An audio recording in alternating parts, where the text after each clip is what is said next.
एक ऑर्गेनाइजेशन है जो अभी काफी चर्चा में है, जिसका नाम है NATO. North Atlantic Treaty Organization, NATO.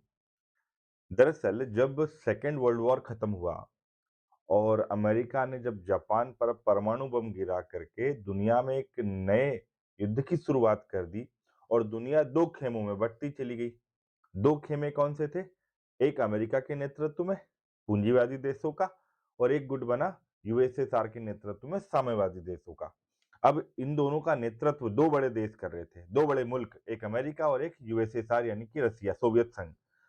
अब उस समय पर अमेरिका ने अपने खेमे को मजबूत करने के लिए एक ऑर्गेनाइजेशन बनाया था जिसे नाम दिया गया था नेटो।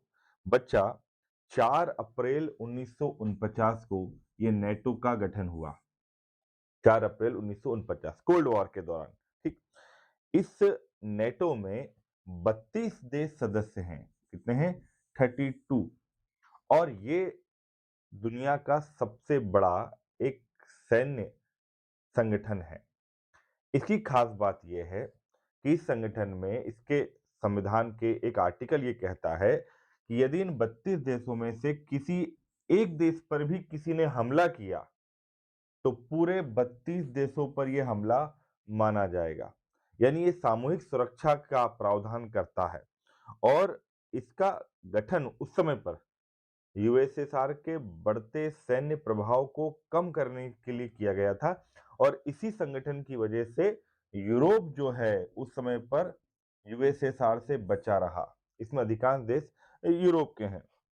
इसका जो आर्टिकल 5 है, जिसका मैंने अभी जिक्र किया कि यदि एक पर हमला हुआ तो पूरे संगठन पर हमला माना जाएगा और सभी मिल करके फिर उसका प्रतिरोध करेंगे, उसका विरोध करेंगे, उसके खिलाफ सैन्य कार्रवाई करेंगे।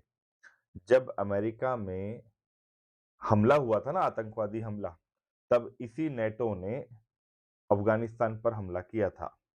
तो नेटो को अब ट्रंप क्योंकि तोड़ने में लगे हुए हैं, देखते हैं भविष्य में क्या होता है।